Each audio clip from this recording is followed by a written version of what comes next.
Hello guys, welcome to our YouTube channel. आज हम बात करने वाले हैं most important phase of modern history, जिसकी शुरुआत 1885 से लेके 1947 तक हुई थी।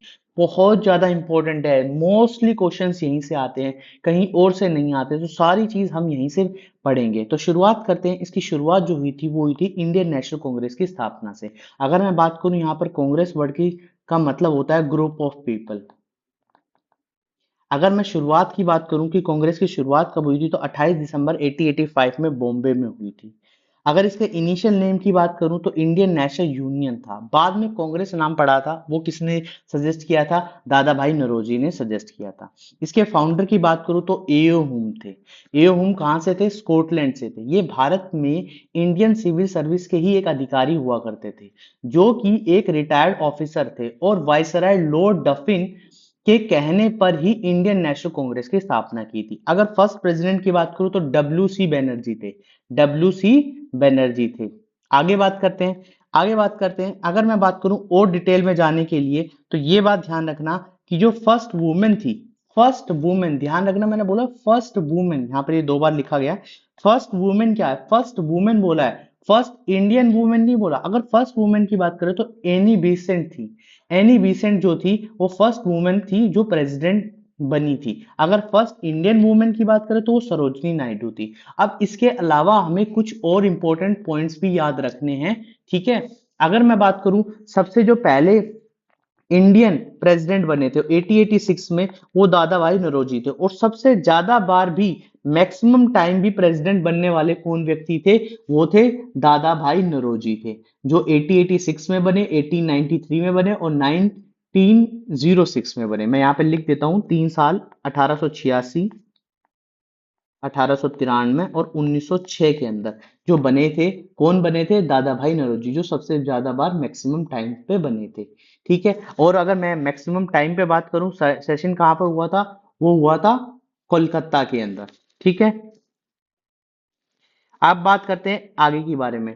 अब बात करते हैं, देखो कुछ तीन जो हैं सेशन, वो बहुत इंपॉर्टेंट है। वैसे हम इंडियन नेशनल कांग्रेस की अलग से भी बात करेंगे, बहुत डिटेल में बात करेंगे, कौन से सेशन में क्या क्या हुआ था, किस तरीके से चीजें जोड़ी गई थी, कौन सी चीज। मगर तीन सेशन ऐसे हैं जिसके बारे में हमें जानना जरूरी है। वो सेशन है, सबसे पहला है 1924 का सेशन, बेलगांव सेशन। ऐसा क्या है बेलगांव सेशन के अंदर? बेलगांव सेशन के अंदर ये है कि बोला जाए, क्या महात्मा गांधी कभी प्रेसिडेंट बने थे इंडियन नेशनल कांग्रेस के? तो बोलना है कि हाँ जी, बने थे। कब बने थे? 1924 बेलगांव सेशन। ये बेलगांव कहाँ पे है? कर्नाटका में है, ठीक है, कर्नाटका में। ठीक है, इसकी वजह से क्या हुआ था कि कांग्रेस और मुस्लिम लीग क्या होगी थी, एक दूसरे से सेपरेट होगी थी इस सेशन के अंदर। उसके बाद जो अगला सेशन है वो 1929 है, बहुत ज्यादा इंपॉर्टेंट है। पंडित जवाहरलाल नेहरू उस समय के प्रेसिडेंट थे। इन्होंने ही पूर्ण स्वराज की मांग की थी। तो यहाँ पे लिखा भी गया है कि पूर्ण स्वराज की मांग की गई थी, और इसी वजह से 26 जनवरी 1930 को हमारा पूर्ण स्वराज दिवस मनाया जाता है। और 26 जनवरी यहीं से ली गई है, किसके लिए? रिपब्लिक डे के लिए। इसके अलावा 1946 क्यों इंपॉर्टेंट है? क्योंकि कभी कभी पूछ ले जाता है कि भाई लास्ट बिफोर इंडिपेंडेंस कौन ऐसे व्यक्ति थे जो प्रेसिडेंट थे? तो जेपी कृपलानी थे।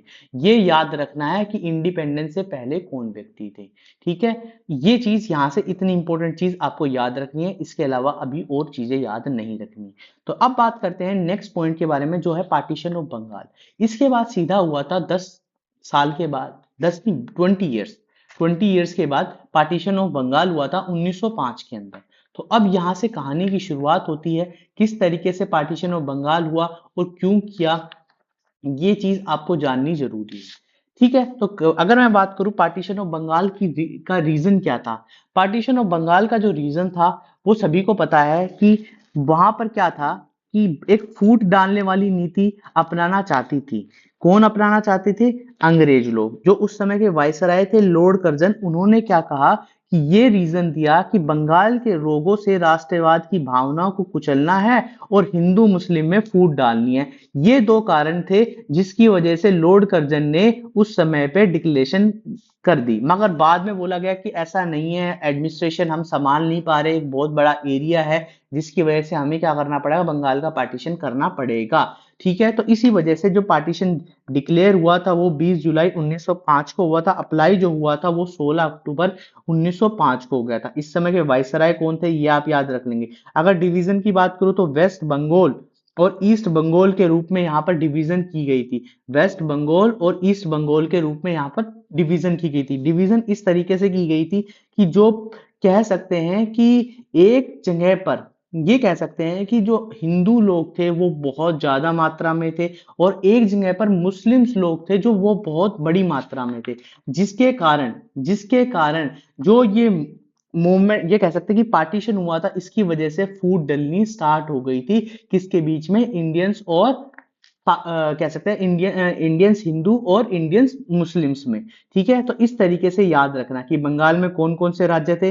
अगर मैं बात करूं, देखो ये वाला एरिया हो गया एक एरिया, और ये बिहार और वेस्ट बंगाल का एरिया ये हो गया। इस तरीकों को इनको डिवाइड कर दिया गया। यहाँ की जो कैपिटल थी वो कोलकाता थी, यहाँ की जो कैपिटल थी वो कौन सी थी, ढाका कैपिटल थी। यहाँ पर हिंदू मेजोरिटी थी, हिंदू मेजोरिटी थी। इस वाले एरिया पे क्या थी, मुस्लिम मेजोरिटीज थी। ये जो एरिया है बंगाल बिहार उड़ीसा, ये इसमें ईस्ट बंगाल और असम था। कोलकाता सबको पता ही है, इसमें जो पॉपुलेशन थी वो हिंदू मेजोरिटी की ज्यादा थी, कह सकते हैं कि 4 गुना थी। और यहाँ पर 3 गुना मुस्लिम्स थे, यहाँ पर 3 गुना मुस्लिम्स थे। तो इस तरीके से यहाँ पर दर्शाया गया है। तो आने वाला क्या है कि पार्टीशन कब हुआ था, 1905 में। वायसराय कौन थे, लॉर्ड कर्जन थे।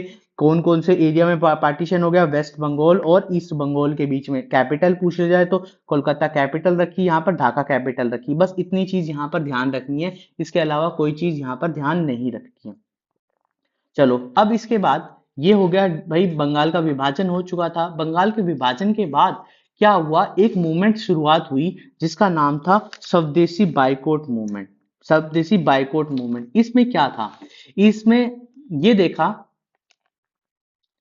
कि इसमें क्या था कि ये जो मूवमेंट हुई थी ये 7 अगस्त 1905 को टाउन हॉल कोलकाता में ऑफिशियली डिक्लेरेशन हो गई थी कि भाई विदेशी कपड़ों की होली जलाई जाएगी, विदेशी वस्तुओं की दुकानों के आगे विरोध किया जाएगा। इसके लिए स्वदेशी कपड़ा मिले, साबुन और जो भी मतलब माचिस के कारखाने, राष्ट्रीय बैंक और स्वदेशी संस्था खोले गए थे।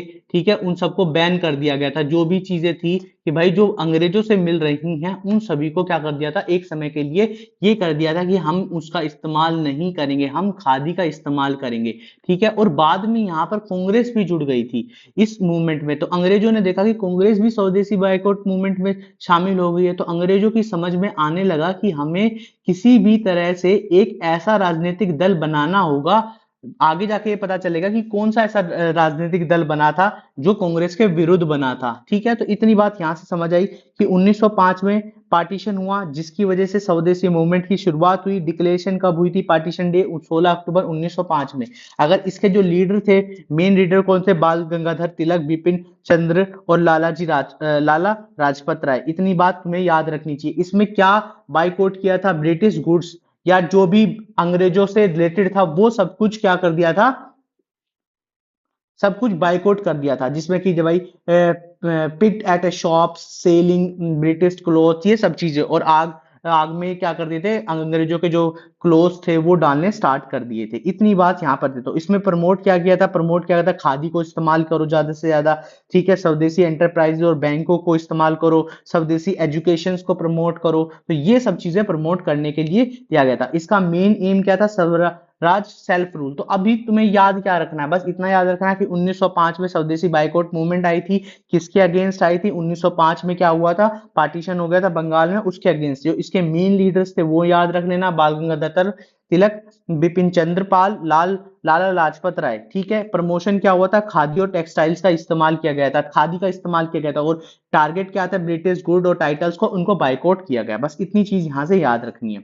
अब मैंने बताया कि कांग्रेस आ चुकी थी, तो कांग्रेसों को अंग्रेजों को लगने लगा कि भाई अब यहाँ पे तो चीजें खराब होने लगी। तो उन्होंने क्या किया, एक ऐसा राजनीतिक दल बनवाना होगा जिससे कि जो कांग्रेस के सामने खड़ा हो जाए, क्योंकि कांग्रेस सबसे पावरफुल थी। मैं बता रहा हूँ, कांग्रेस इसलिए सबसे पहले हमने शुरुआत 1885 की क्योंकि कांग्रेस इस तरीके की पावरफुल थी कि वो अपनी बातें मनवाने में तरीके से कामयाब थी। तो इसी वजह से क्या हुआ, 1906 के अंदर एक मुस्लिम लीग की स्थापना करवाई गई अंग्रेजों के द्वारा।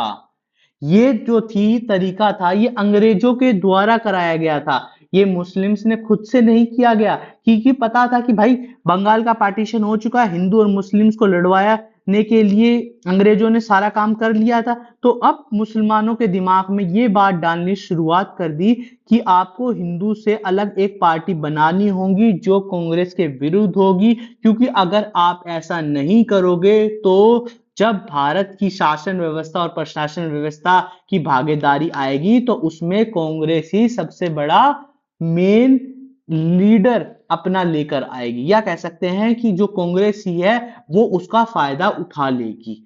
तो मुस्लिम को कुछ नहीं दिया जाएगा और मुस्लिम केवल अल्पसंख्या के रूप में इस्तेमाल होगी। तो इसलिए 1906 के अंदर फाउंडेशन हुई थी किसकी? मुस्लिम लीग की। और इसकी फाउंडेशन करने की जो नवाब ऑफ ढाका थे ना, नवाब ऑफ ढाका, ये ठीक है, इनके सजेशन पे चीजें बनाई गई थी। और 1 अक्टूबर 1906 को आगा खान ने मीटिंग की कि वायसराय किससे? लॉर्ड मिंटो से, कि हम एक मुस्लिम लीग की स्थापना करना चाहते हैं। और 30 दिसंबर 1906 के अंदर मुस्लिम लीग बनकर तैयार हो गई।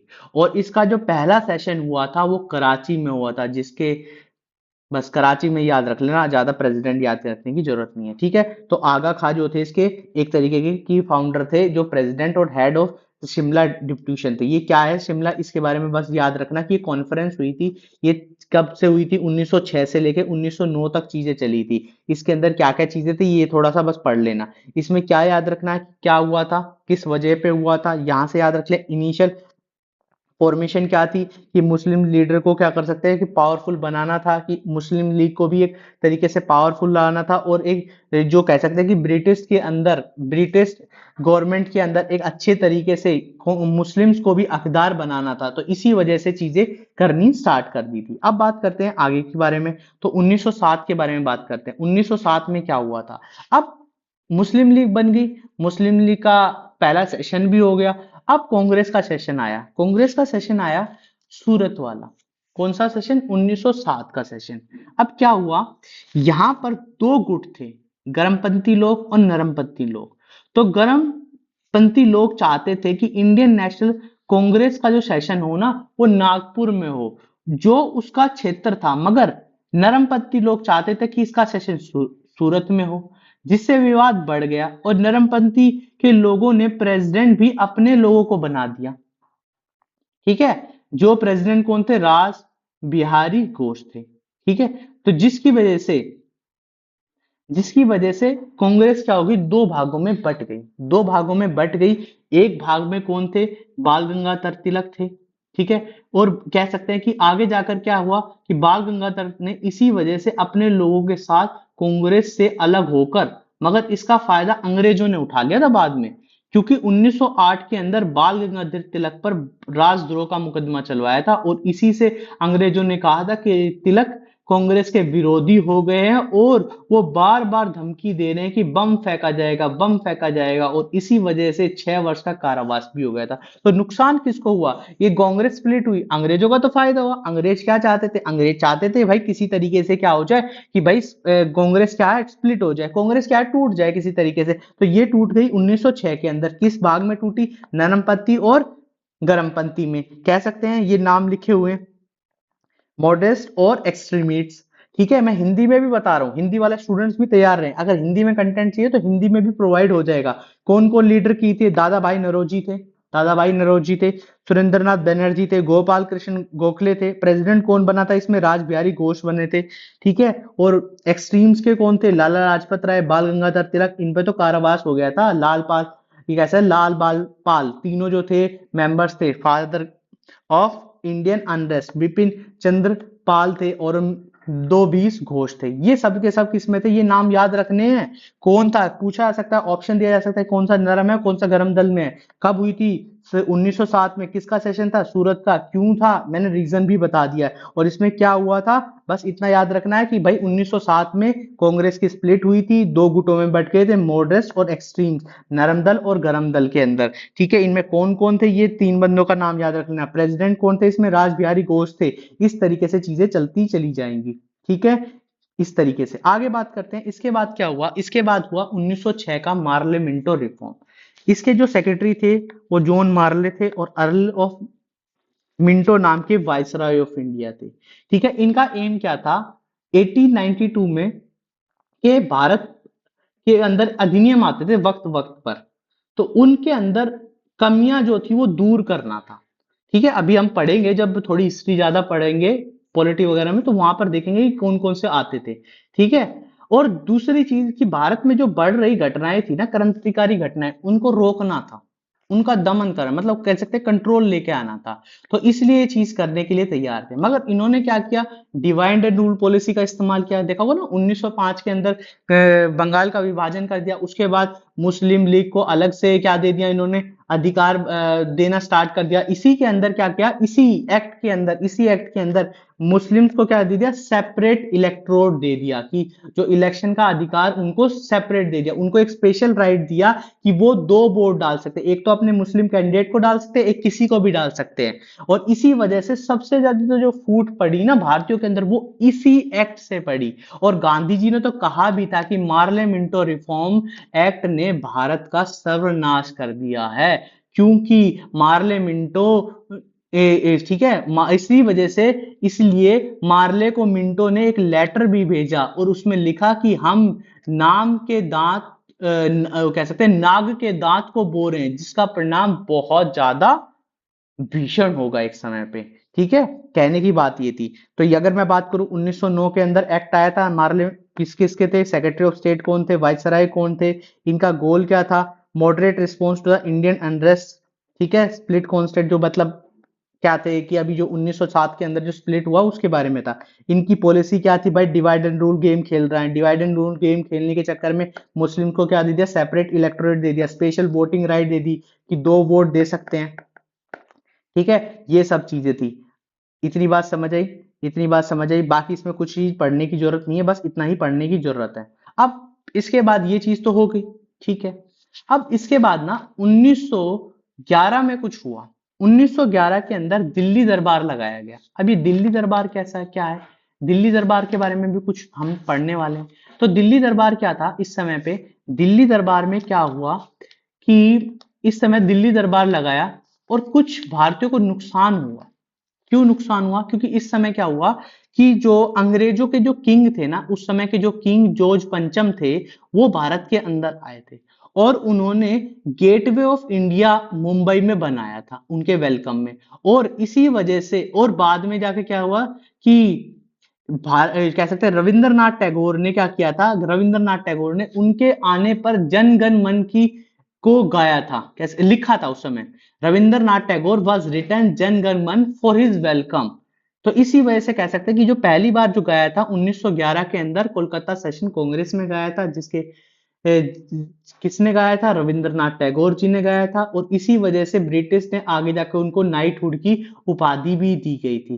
ठीक है, जब जॉर्ज पंचम आया था तो उस समय भारत में अकाल पड़ रहा था, और उसी वजह पे अकाल पे अंग्रेजों ने क्या गेटवे ऑफ इंडिया बना दिया।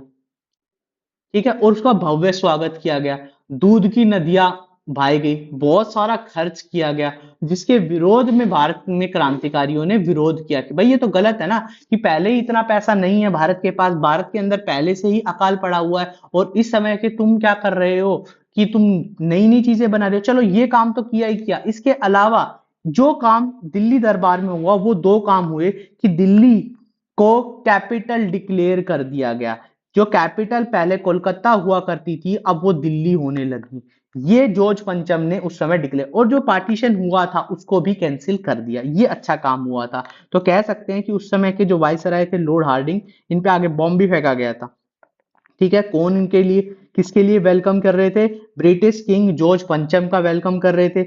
इनके अलावा क्या बनाया था इन्होंने, इनकी सेरेमनी में दिल्ली दरबार बनाया था, और इन्हीं के उसमें क्या बनाया था, गेटवे ऑफ इंडिया कह सकते हैं। तो इसमें जो दो चीजें तुम्हें याद रखनी है वो क्या याद रखनी है, 1911 में दिल्ली दरबार हुआ था, दो डिक्लेरेशन आई थी, Delhi declare capital, cancellation of partition, Delhi को क्या कर दिया था, कैपिटल बना दिया गया था, और पार्टीशन को कैंसिल कर दिया गया था। बस इतनी चीज तुम्हें याद रखनी है, बाकी चीजें इसमें कोई काम की नहीं है। ठीक है, आप कहोगे कि इतने सारी चीजें तो यहाँ पे लिखी गई है मगर ये चीजें क्यों काम की नहीं है। ठीक है, तो इस तरीके से चीजें क्यों काम की नहीं है, क्योंकि काम अभी बाकी है। ठीक है, तो इस तरीके से चीजें हुई। तो इस तरीके से हमने कुछ चीजें हमने यहाँ से सीखी है। क्या क्या चीजें हमने यहाँ से सीखी है, सबसे पहले हमने सीखा क्या क्या है, मैं यहाँ थोड़ा सा डिटेल में बता देता हूँ। 1885 के अंदर हमने सीखा इंडियन नेशनल कांग्रेस।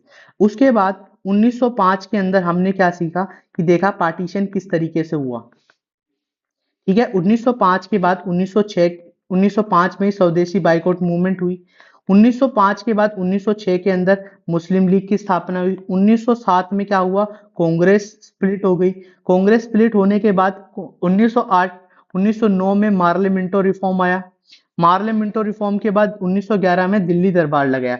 ये कहानी थी 1885 से लेकर 1911 में। अब आता है, इसके बाद आएगा गांधी जी। गांधी जी आएंगे और गांधी जी क्या करने वाले हैं, किस तरीके से आगे की चीजें चलने वाली हैं, तो वो स्टोरी हम आगे जाके पढ़ेंगे। इसलिए मैं इस पार्ट को यहीं पर रख रहा हूं, क्योंकि इसके बाद जो मेन रोल आता है वो गांधी जी का आता है। 1915 के अंदर गांधी जी भारत के अंदर आ गए थे। इसके बाद हमारे देश के अंदर वर्ल्ड वॉर चला था। 1914 से लेकर 1918 तक वर्ल्ड वॉर चला था। इसमें भारतीयों ने कंट्रीब्यूट किया था और गांधी जी ने क्या वजह थी कि भारतीयों को पार्टिसिपेट करने के लिए कहा था, तो ये सब चीजें रीजन भी हम पढ़ने वाले हैं। अभी इसमें बहुत कुछ बाकी है और भी बहुत सारी चीजें हैं। ठीक है, तो गांधी जी आएंगे, गांधी जी क्या क्या करके जाएंगे, किस तरीके से चीजें चलाएंगे, वो सब हम इसमें पढ़ने वाले हैं। तो उम्मीद करता हूँ आपकी वीडियो पसंद आएगी। वीडियो के साथ साथ मैं ये भी बता देता हूँ कि जो ये नोट्स हैं, ये सारे के सारे नोट्स बड़े इंपॉर्टेंट है। एक एक पॉइंट्स इस तरीके से बनाया गया है कि ताकि तुम्हें समझ आ जाए। ठीक है, इनकी पीडीएफ भी अवेलेबल हो जाएगी अगर तुम्हें चाहिए तो। बस इनको ध्यान से जो जो पॉइंट मैंने बताए हैं वो सभी के सभी पॉइंट पढ़ लेने हैं। उन पॉइंट्सों के पढ़ने के बाद हम एमसीक्यू करने वाले हैं। एमसीक्यू भी होने वाले हैं, किस तरीके के एमसीक्यू होने वाले हैं, तो वो सभी के सभी मैं तुम्हें बताने वाला हूँ। ठीक है, तो आज के लिए इतना ही करते हैं। वीडियो पसंद आई तो चैनल को लाइक करना, शेयर करना और सब्सक्राइब करना। एक स्टोरी की तरह चीजें चल रही थी। इंडियन नेशनल कांग्रेस आई, फिर पार्टीशन हुआ, पार्टीशन के बाद स्वदेशी मूवमेंट स्टार्ट हुआ, फिर मुस्लिम लीग आई, मुस्लिम लीग के बाद कांग्रेस का विभाजन हो गया। विभाजन होने के बाद मार्लियामेंटो रिफॉर्म आया। क्यों आया, क्योंकि उसमें सेपरेट इलेक्टोरेट दिया गया। 1911 के अंदर क्या हुआ, दिल्ली दरबार लगा जिसमें गेटवे ऑफ इंडिया बनाया गया। कौन आए थे, किंग जॉर्ज पंचम आए थे, जिन्होंने क्या किया था, क्या किया था, दो डिक्लेरेशन दी थी कि कोलकाता से दिल्ली में ट्रांसफर कर दिया था, और प्लस क्या किया था, पार्टीशन ऑफ बंगाल हटा दिया था। बस ये कहानी है। इस तरीके से कहानी हम आगे आगे पढ़ते रहेंगे और धीरे धीरे करके सारी चीजें रिवाइज करते रहेंगे। तो उम्मीद करता हूँ चीजें पसंद आएगी। पसंद आई तो चैनल को लाइक करें, शेयर करें, सब्सक्राइब करें। Thank you.